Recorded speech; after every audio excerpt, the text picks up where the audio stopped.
ಸಿಡಿದೆದ್ದ ಸಿದ್ದಣ್ಣ ಬಿಜೆಪಿಗೆ ಪಿಕ್ಚರ್ ತೋರಿಸಲು ಕರೆ. ಕನ್ನಡಿಗರಿಗೆ ದ್ರೋಹ ಆಗ್ತಿದ್ರು ಸುಮ್ಮನಿರ್ಬೇಕಾ? ಸಕ್ಕರೆ ನಾಡಲ್ಲಿ ನಿಂತು ಸಿದ್ದು ಬಿಜೆಪಿಗೆ ಭರ್ಜರಿ ಸವಾಲ್. ಸಿಎಂ ಸಿದ್ದರಾಮಯ್ಯ ಸಿಡಿದೆದ್ದಿದ್ದಾರೆ. ಕೇಂದ್ರ ಸರ್ಕಾರದಿಂದ ಕರ್ನಾಟಕಕ್ಕೆ ಆಗ್ತಿರೋ ಅನ್ಯಾಯ ತಾರತಮ್ಯದ ವಿರುದ್ಧ ತೊಡೆತಟ್ಟಿದ್ದಾರೆ. ಈ ಸಲ ಕರ್ನಾಟಕದಲ್ಲಿ ಕನ್ನಡ ವಿರೋಧಿ ಬಿಜೆಪಿ ಅದೇಕೆ ಹೆಚ್ಚು ಎಂಪಿ ಸೀಟುಗಳನ್ನು ಗೆಲ್ಲುತ್ತೆ ಅನ್ನೋದನ್ನ ನಾನು ನೋಡೇ ಬಿಡ್ತೀನಿ ಅಂತೇಳಿ ಅಬ್ಬರಿಸಿ ಬೊಬ್ಬಿರಿಯುತ್ತಿದ್ದಾರೆ.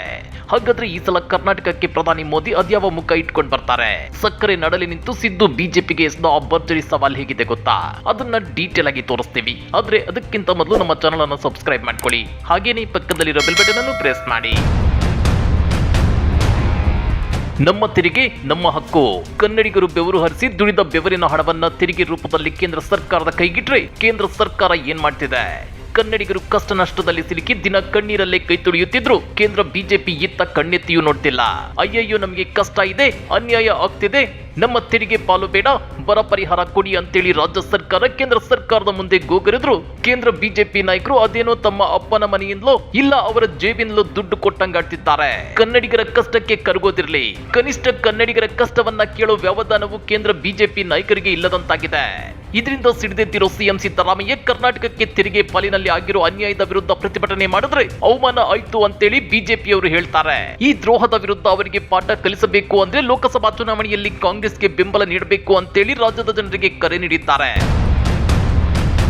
ಭಾನುವಾರ ಮಳವಳ್ಳಿ ತಾಲೂಕಿನ ವಿವಿಧ ಅಭಿವೃದ್ಧಿ ಕಾಮಗಾರಿಗಳ ಉದ್ಘಾಟನೆ ಹಾಗೂ ಶಂಕುಸ್ಥಾಪನೆ ಮತ್ತು ಸರ್ಕಾರದ ಗ್ಯಾರಂಟಿ ಯೋಜನೆಗಳ ಫಲಾನುಭವಿಗಳ ಸಮಾವೇಶ ಉದ್ಘಾಟಿಸಿದ ನಂತರ ಸಭಿಕರನ್ನುದ್ದೇಶಿಸಿ ಸಿಎಂ ಸಿದ್ದರಾಮಯ್ಯ ಭಾಷಣ ಮಾಡಿದ್ರು. ಈ ವೇಳೆ ಬೆಂಕಿ ಪ್ರಶ್ನೆಗಳನ್ನ ಜನರ ಮುಂದಿಟ್ಟಿದ್ದಾರೆ. ಅವೇನು ಅನ್ನೋದನ್ನ ಒಂದೊಂದಾಗಿ ತೋರಿಸ್ತೀವಿ ನೋಡಿ. ನಂಬರ್ 1, ಬಿಜೆಪಿ ಜೆಡಿಎಸ್ಗೆ ನೈತಿಕ ಹಕ್ಕಿಲ್ಲ. ಕಳೆದ ಚುನಾವಣೆಯಲ್ಲಿ ಘೋಷಿಸಿದಂತೆ ನಮ್ಮ ಸರ್ಕಾರ 5 ಗ್ಯಾರಂಟಿಗಳನ್ನ 8 ತಿಂಗಳಲ್ಲಿ ಜಾರಿ ಮಾಡಿ ಭರವಸೆ ಈಡೇರಿಸಿದ್ದೇವೆ ಅಂತೇಳಿ ಸಿಎಂ ಸಿದ್ದರಾಮಯ್ಯ ಹೇಳಿದ್ದಾರೆ. ಬಿಜೆಪಿ ಜೆಡಿಎಸ್ ನಂತೆ ನಾವು ಮಾತಿಗೆ ತಪ್ಪುವವರಲ್ಲ. ಬಿಜೆಪಿ ಜೆಡಿಎಸ್ ಈಗ ಒಂದಾಗಿದ್ದಾರೆ. ಆದ್ರೆ ಹಿಂದೊಮ್ಮೆ ಮಾಜಿ ಪ್ರಧಾನಿ ಎಚ್ ಡಿ ದೇವೇಗೌಡರು ಮುಂದಿನ ಜನ್ಮದಲ್ಲಿ ಮುಸಲ್ಮಾನನಾಗಿ ಹುಟ್ಟುತ್ತೇನೆ ಅಂತ ಹೇಳಿದ್ರು. ಈಗ ಕೋಮುವಾದಿ ಬಿಜೆಪಿಯವರ ಜೊತೆ ಸೇರಿದ್ದಾರೆ. ಈಗ ನಾನೇ ಮಗನನ್ನ ಬಿಜೆಪಿಗೆ ಕಳಿಸಿದೆ ಎನ್ನುತ್ತಿದ್ದಾರೆ. ನಿಮ್ಮ ಜನತಾದಳ ಜಾತ್ಯತೀತದಲ್ಲಿ ಜಾತ್ಯತೀತ ಎನ್ನುವ ಪದ ತೆಗೆಯಿರಿ, ಹಾಗೆ ಇಟ್ಟುಕೊಳ್ಳಲು ನಿಮ್ಗೆ ಯಾವುದೇ ನೈತಿಕತೆ ಇಲ್ಲ ಅಂತೇಳಿ ಸಿಎಂ ಸಿದ್ದರಾಮಯ್ಯ ಕಿಡಿಕಾರಿದ್ದಾರೆ. ದೇವೇಗೌಡರು ಹೇಳಿದ್ರು ಒಂದ್ಸಾರಿ, ಏನಂತ ಹೇಳಿದ್ರು? ಮುಂದಿನ ಜನ್ಮದ ಏನಾದ್ರು ಇದ್ರೆ ಆ ಮುಂದಿನ ಜನ್ಮದಲ್ಲಿ ಮುಸಲ್ಮಾನಾಗಿ ಹುಟ್ಟುತ್ತೇನೆ. ಕೋಮುವಾದಿ ಬಿಜೆಪಿ ಜೊತೆ ಸೇರ್ಕೊಂಡಿದ್ದಾರೆ. ಮಿಸ್ಟರ್ ದೇವೇಗೌಡ್ರೆ, ಇವತ್ತು ನನ್ನ ಮಗನನ್ನ ಕುಮಾರಸ್ವಾಮಿಯನ್ನ ನಾನೇ ಕಳಿಸ್ತೆ ಬಿಜೆಪಿಗೆ ಅಂತ ಹೇಳ್ತಾ ಇದ್ದೀರಲ್ಲ. ಇವತ್ತು ನೀವು ನಿಮ್ಮ ಸೆಕ್ಯುಲರ್ ಜನತಾದಳ ಜಾತ್ಯತೀತ ದಯಮಾಡಿ ನಿಮ್ಮಲ್ಲಿ ಕೈ ಮುಗಿದು ಪ್ರಾರ್ಥನೆ ಮಾಡ್ತೇನೆ, ಆ ಜಾತ್ಯತೀತ ತೆಗೆದಾಕ್ಬಿಡಿ. ಕಾಂಗ್ರೆಸ್ 20 ಸ್ಥಾನಗಳಲ್ಲಿ ಗೆಲ್ಲಲಿದೆ. ಬಿಜೆಪಿ ನಾಯಕರು ಡೋಂಗಿತನದ ಮಾತುಗಳನ್ನಾಡ್ತಾರೆ. 28ಕ್ಕೆ 28 ಸ್ಥಾನಗಳನ್ನ ಗೆಲ್ಲೋದಾಗಿ ಹೇಳಿದ್ದಾರೆ.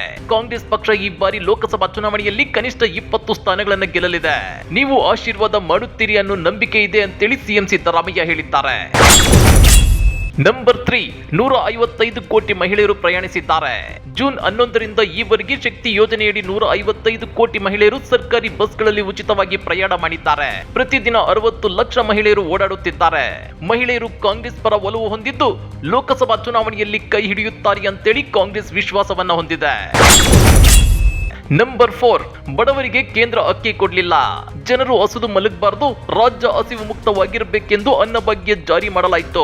ಬಡವರಿಗೆ ಅಕ್ಕಿ ನೀಡದ ಕೇಂದ್ರ ಬಿಜೆಪಿ ಪಕ್ಷಕ್ಕೆ ಜನರು ಮತ ಹಾಕಬಾರದು. ಗ್ಯಾರಂಟಿ ಜಾರಿ ಮಾಡಿದ್ರೆ ರಾಜ್ಯ ದಿವಾಳಿಯಾಗುತ್ತೆ ಅಂತೇಳಿ ಪ್ರಧಾನಿ ಮೋದಿ ಅವರು ಟೀಕಿಸಿದ್ರು. ನಾನು ಮಂಡಿಸಿದ ಬಜೆಟ್ ನಲ್ಲಿ ಗ್ಯಾರಂಟಿಗಳಿಗೆ 52,000 ಕೋಟಿ ರೂಪಾಯಿಗಳನ್ನ ಇಡಲಾಗಿದೆ. 8 ತಿಂಗಳ ಅವಧಿಯಲ್ಲಿ ಎಲ್ಲ 5 ಗ್ಯಾರಂಟಿಗಳನ್ನ ಸರ್ಕಾರ ಜಾರಿ ಮಾಡಿದೆ ಅಂತೇಳಿ ಸಿಎಂ ಸಿದ್ದರಾಮಯ್ಯ ಹೇಳಿದ್ದಾರೆ. ನಂಬರ್ 5, ಜಾತ್ಯತೀತ ಜೆಡಿಎಸ್ ಜಾತಿವಾದಿಗಳ ಜೊತೆ ಮೈತ್ರಿ. ಜೆಡಿಎಸ್ ಪಕ್ಷದವರು ತಮ್ಮ ಪಕ್ಷ ಸೋಲುತ್ತೆ ಎಂಬ ಕಾರಣಕ್ಕೆ ಬಿಜೆಪಿ ಜೊತೆಗೆ ಮೈತ್ರಿ ಮಾಡಿಕೊಂಡಿದ್ದಾರೆ. ಜಾತ್ಯತೀತ ಪಕ್ಷ ಅಂತ ಹೇಳಿಕೊಂಡ ಜೆಡಿಎಸ್ ಅವರು ಜಾತಿವಾದಿಗಳ ಜೊತೆ ಸೇರ್ಕೊಂಡಿದ್ದಾರೆ. ಲೋಕಸಭೆ ಚುನಾವಣೆಯಲ್ಲಿ ಮಂಡ್ಯ ಮತ್ತೊಮ್ಮೆ ಕಾಂಗ್ರೆಸ್ ತೆಕ್ಕೆಗೆ ಬರಲಿದೆ ಎಂಬ ವಿಶ್ವಾಸ ಇದೆ ಎಂದಿದ್ದಾರೆ. 2013-18 ನಮ್ಮ ಅವಧಿಯಲ್ಲಿ ಹೆಚ್ಚಿನ ಭರವಸೆಗಳನ್ನ ಈಡೇರಿಸಿದ್ದೇವೆ. ಬಿಜೆಪಿ ಹಾಗೂ ಜೆಡಿಎಸ್ ನಂತೆ ಸುಳ್ಳು ಹೇಳದೆ ಕಾಂಗ್ರೆಸ್ ಪಕ್ಷ ಜನರಿಗಾಗಿ ಕೈಗೊಂಡಿರುವ ಕಾರ್ಯಕ್ರಮದ ಸತ್ಯದ ಆಧಾರದ ಮೇಲೆ ಮತ ಕೇಳಿ ಅಂತೇಳಿ ಸಿಎಂ ಸಿದ್ದರಾಮಯ್ಯ ಕಾರ್ಯಕರ್ತರಿಗೆ ಕರೆ ನೀಡಿದ್ದಾರೆ. ನಂಬರ್ 6 ಬಿಜೆಪಿ ಅನ್ವರ್ಥನಾಮ ಸುಳ್ಳಿನ ಪಕ್ಷ. ರಾಜ್ಯಕ್ಕೆ ಬಿಜೆಪಿ ಹಾಗೂ ಜೆಡಿಎಸ್ ನಾಯಕರ ಕೊಡುಗೆ ಏನೋ, ಆದ್ರೆ ಕಾಂಗ್ರೆಸ್ ಪಕ್ಷ ಜನರ ಬೇಡಿಕೆಯನ್ನ ಈಡೇರಿಸಿದೆ. ಬಿಜೆಪಿಯ ಅನ್ವರ್ಥ ನಾಮವೆಂದರೆ ಸುಳ್ಳಿನ ಪಕ್ಷ. ಸ್ವತಂತ್ರ ಭಾರತದಲ್ಲಿ ಪ್ರಧಾನಿ ಮೋದಿಯವರಷ್ಟು ಸುಳ್ಳು ಹೇಳಿದ ಪ್ರಧಾನಿ ಮತ್ತೊಬ್ಬರಿಲ್ಲ. 15 ಲಕ್ಷ ದೇಶದ ಜನರ ಖಾತೆಗೆ ಹಾಕುವ, ರೈತರ ಆದಾಯ ದುಪ್ಪಟ್ಟು, 2 ಕೋಟಿ ಉದ್ಯೋಗ ಸೃಷ್ಟಿಸುವ ಸುಳ್ಳು ಭರವಸೆಯನ್ನ ನೀಡಿ ಈಡೇರಿಸಲಿಲ್ಲ ಅಂತೇಳಿ ಸಿಎಂ ಸಿದ್ದರಾಮಯ್ಯ ಕಿಡಿಕಾರಿದ್ದಾರೆ. 2 ಕೋಟಿ ಉದ್ಯೋಗ ಕೊಡ್ತೀವಿ ಅಂತ ಕೊಟ್ರ, ರೈತರ ಆದಾಯವನ್ನು ದುಪ್ಪಟ್ಟು ಮಾಡ್ತೀವಿ ಅಂತಂದ್ರು ಮಾಡಿದ್ರ, ಅಚ್ಚೇ ದಿನ ಹೆಂಗೆ ಅಂತಂದ್ರು ಬಂತ. ಸಬ್ಕಾ ಸಾಥ್ ಸಬ್ಕಾ ವಿಕಾಸ್ ಅಂದ್ರು ಬಂತ.